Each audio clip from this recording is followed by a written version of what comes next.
words have a ton of power, and that's why I think that this is a really important conversation. I think I say that a lot. It's that every conversation is important, but this one is very important because I don't think a lot of us grasp the fact that like the words that we say have and hold so much weight and so much power. Now, I'm one of those people who like lives by the motto of like, let's just all be surprised together at what comes out of my mouth. And so power of words is something that I feel like I wrestle with and will wrestle with probably until the day Christ calls me home.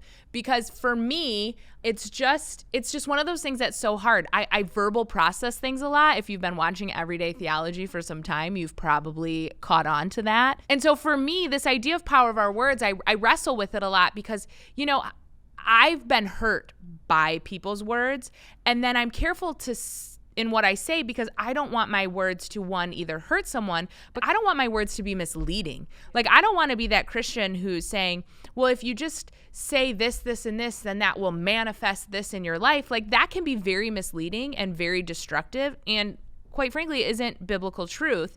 But the Bible talks about the power of our words a lot. And let me just like give you a couple examples, okay? Ephesians 4:29 says, don't let any unwholesome talk come out of your mouths, but only what is helpful for building others up according to their needs, that it may benefit those who listen.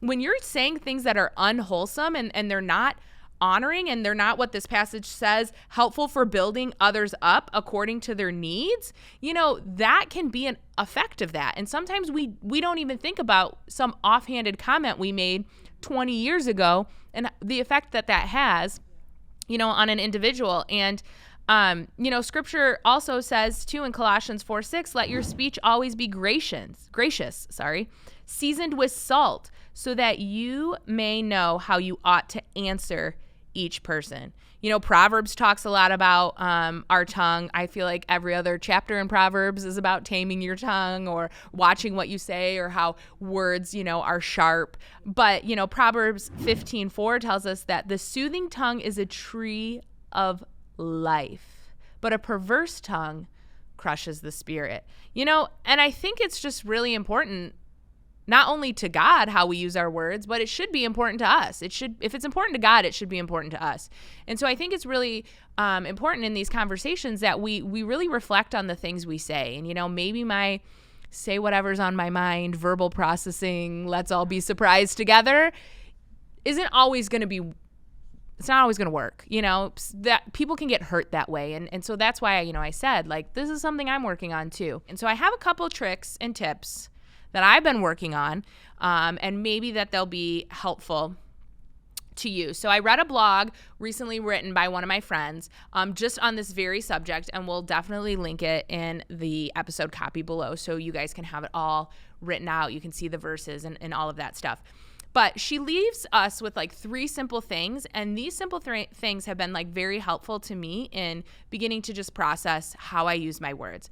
The first thing is spending time in prayer. And I know that seems like a pretty weird, like blanket Christian answer, but it's true. If we're struggling with how we use our words and we want to be filled with words that are God honoring and that are wholesome and that lift one another up and build one another up, then we need to spend time on our knees asking God to give us those words, that we would be open to his spirit, that we would listen to his spirit, and that we would be wise in how we use those words. I think second thing, and this is where I struggle, is to practice thinking before you speak.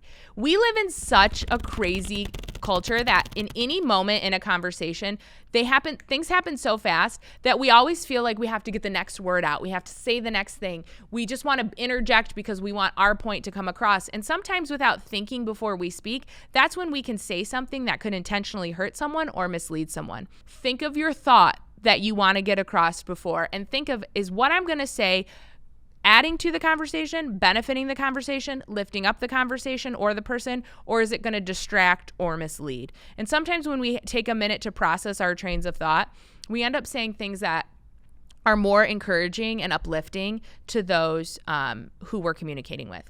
Lastly, I would encourage you to apologize to those who you've harmed with your words.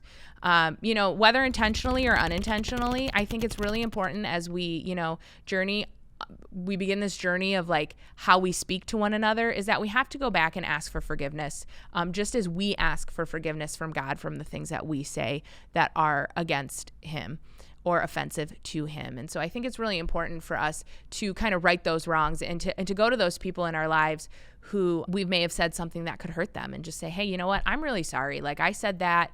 I didn't mean it.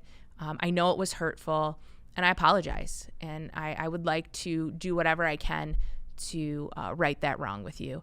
And I think that's a really, really crucial and important step as well. Again, I say crucial and important step all the time, but I mean it. I promise. See? Power of your words. What about you? What are some of the things you wrestle with when it comes to this topic? And what are some things, some tips, some tricks, some practices that you do to help make sure that you are very thoughtful with your speech? Let us know in the comments below. We would love to hear them. Here we go, one more time. Everybody's feeling fine. Here we go, yes, yes, yes, here we go. NSYNC has got the flow. Here we go, just one more time. Everybody's feeling fine. Here we go now. Here we go. Thanks for watching Everyday Theology. If you would like more of this content, don't forget to hit the subscribe button.